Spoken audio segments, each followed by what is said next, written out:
मेरे को गले में किसी ने चोक किया हुआ था। Hi guys, welcome back to my channel. तो गाइस, जो मेरा लास्ट वीडियो था उसमें मैंने बताया कैसे उस घर में मैं फंस गई थी और क्या सिचुएशन हो गई थी मेरे साथ। तो चलिए आगे का स्टोरी कंटिन्यू करते हैं। उसके बाद बहुत ज़्यादा घर ढूंढने लगे शिफ्ट करने के लिए, तो बट हमें कोई भी घर नहीं मिला। मतलब मिलता था तो उसको पसंद आता था या फिर मुझे पसंद नहीं आता था, या फिर उसको जो पसंद आ रहे वो मुझे पसंद नहीं आ रहे। कोई घर पे तो ओनर भी जो लैंडलॉर्ड होते थे वो भी मतलब पता नहीं वो एकदम से मना कर देते थे, मतलब बैचलर हो या फिर जो भी है, मतलब कोई भी रीज़न से मतलब हमें घर मिल ही नहीं रहे थे। तो इतना ज़्यादा परेशान हो गए थे हम, इतना ज़्यादा, मतलब हम लोग, मतलब मैं ज़्यादा, क्योंकि मुझे ज़्यादा घर रहना पड़ रहा था क्योंकि मेरे पास इतने काम नहीं थे उस टाइम पे। ठीक है, मेरे को मतलब इनिशियल टाइम था वो। तो फिर मैंने अपने फ्रेंड से बात किया ऑन अ सीरियस नोट। मैंने उसको बोला कि देख भाई, तुम तो जाते हो शूट पे, ठीक है, और मैं रहती हूँ घर पे, तो मुझे तो कुछ सोचना पड़ेगा ना, क्योंकि मैं कितने दिन मैं फ्रेंड के घर पे जाके रहूँ या फिर मेरे फ्रेंड्स आके मेरे साथ रहे, इट्स नॉट पॉसिबल। तो हमें कुछ ना कुछ स्टेप लेना पड़ेगा, क्योंकि कितना दिन ऐसे घर देखते रहेंगे और कितना ऐसा टाइम वेस्ट होते रहेगा।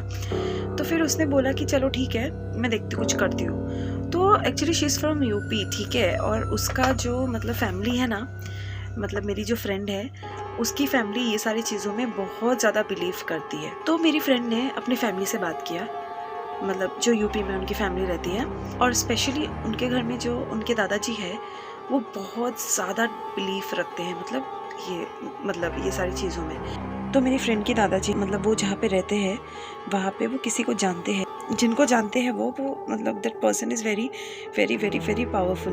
तो मेरी फ्रेंड फिर अपने दादाजी को लेके उनके पास गए, उन्होंने सारी चीज़ें बताई कि देखिए मेरे साथ ऐसे ऐसे चीज़ें हो रहा है, मैं और मेरी फ्रेंड अकेले रहते हैं और हमारे साथ ऐसे ऐसी चीज़ें हो रही है, ठीक है। तो फिर उन्होंने बोला ठीक है, ये पूजा वूजा कराना है ये वो।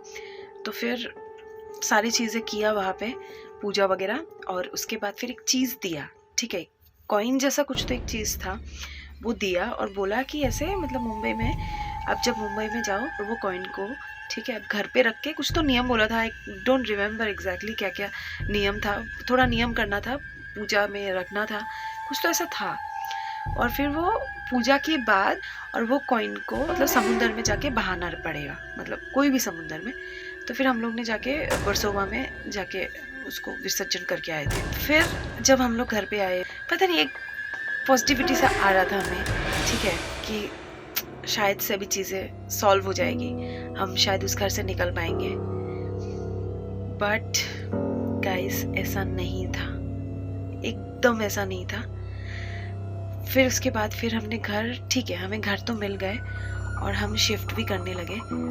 बट जो लास्ट डे था उस घर में, मतलब अच्छा, मैंने एक इंसिडेंट बताना भूल गई आप लोगों को। मतलब उस घर में कैसा था ना, बेड नहीं था हमारे पास, हम गद्दे में सोते थे। कैसा था ना, सिंगल सिंगल गद्दे में हम लोग सोते थे, और मतलब मैं यहाँ पे बैठी हूँ और मेरे पैर काइंड ऑफ ऐसे ऐसे रखी हूँ, किसी चीज़ के ऊपर रखी हूँ, जैसे अभी बैठी हूँ इस पोजिशन में। आई होप आप लोग समझ रहे हो, मतलब कितना बार मुझे ये चीज़ फील हुआ कि पैर रखी हूँ मैं, ठीक है, और मैं लेटी हूँ या फिर फ़ोन में कुछ देख रही हूँ, और लिटरली गाइस लगता था कि वहाँ पे कोई बैठा है। सीधी सी बात है ना, अभी यहाँ पे आके कोई बैठेगा मैं क्या बोल रही हूँ, कुछ भी बोल रही हूँ, तो जैसे यहाँ पे कोई आके बैठेगा, या फिर जैसे सोफ़ा में बैठते हैं, सोफ़ा कैसा सॉफ्ट होता है, या फिर कोई भी चीज़ में अगर कोई मतलब कोई बैठा हुआ है और साथ आके कोई बैठ रहा है तो ऐसे डाउन होता है ना, तो वैसा मुझे बहुत बार फील होता था कि मतलब यहाँ पे कोई बैठा है, ठीक है, बट मैं इग्नोर करती थी। तो इस टाइप की छोटी छोटी घटना हमारे साथ होती रही, स्पेशली जब वॉशरूम में हम लोग जब नहा के आते थे, टैप बंद करके आए और फिर से चालू हो जाता था फॉर नो रीज़न। हमें अजीब लगता था कि ये हो क्या रहा है। तो गाइस, जो भी था, ये सारी चीज़ें हमारे साथ होती रही, छोटी छोटी चीज़ें। तो फिर वो जब पूजा वगैरह किया हमने, मतलब उसने घर से जो एक सामान लाया था, जब हमने विसर्जन करके आए, उसके बाद फिर हमें लाइक आराम से चीज़ें हो गया, ठीक है, फिर घर भी हमें मिल गया और बहुत अच्छा घर मिल गया, और हम लोग दोनों लाइक बहुत खुश थे कि फाइनली चलो हम लोग शिफ्ट कर रहे हैं। मतलब टोकन वोकन सब दे दिया, पैसे वैसे जो भी फॉर्मेलिटी होती है सब देने के बाद फिर उसी दिन हमें लगा, जिस दिन हम लोग जा रहे थे उसी दिन हमें लगा कि फाइनली वी आर लीविंग। तो हम लोग बहुत ज़्यादा खुश हो गए थे, मतलब हम लोग जाएंगे फाइनली इस घर से। तो फिर हमने पैकिंग वैकिंग सब चीज़ें कर लिया अपना, जो जो सामान लेके जाना है आना है। तो मैंने आपको बोला था गाइस, जो मेरी बाजू में जो एक लड़की रहती थी है ना, वो बच्ची और उनके मॉम डैड, तो वो ना हम लोग जब शिफ्ट कर रहे थे ना, तो वो लोग आए मतलब उसी दिन, ठीक है, मतलब दिन में। तो वो लोग आए, आके हमने बोला कि प्रॉब्लम क्या है एक्चुअली, मतलब किसी ने बताया नहीं। मतलब हम लोग जब इतने दिन हम लोग ने काटा इस घर में, और किसी ने नहीं बताया कि मतलब इस हर टाइप का प्रॉब्लम है। हमने खुद जब धीरे धीरे फेस करना चालू किया, और जब आपकी बेटी ने भी लाइक वो इंसिडेंट उनके साथ हुआ, और तभी से ही मतलब हमें पता चला।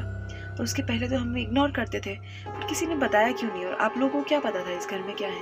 लेकिन बेटा पता नहीं, इस घर में कोई तो था, वो मर गया, इतना ही हमें पता है, और कुछ ज़्यादा कुछ पता नहीं है। बोला ठीक है। फिर मैंने और मेरे फ्रेंड ने सोचा ये लोग तो बताएंगे नहीं, बट वो उनके फेस में कुछ तो फिशी दिख रहा था कि देर हाइडिंग समथिंग। बट ठीक है, किसी और का प्रॉपर्टी के बारे में एक्चुअली यहाँ पे ऐसा नहीं आप बता सकते हो ना। किसी का एक तरीके से देखा जाए तो उनका बहुत लॉस होगा ना, हॉन्टेड है वो, ऐसा है। तो फिर तो हमने सोचा एक बार जो घर का ओनर है उनसे हम लोग एक बार बात करेंगे, पूछेंगे कि चलो वैसे भी हम लोग तो जा ही रहे थे, पर फिर भी एक होता है ना क्यूरियोसिटी कि था क्या उस घर में, प्रॉब्लम क्या था। फिर हमने सारी बातें मतलब लैंडलॉर्ड को बोला, ये चीज़ें हमने फील किया वहाँ पे।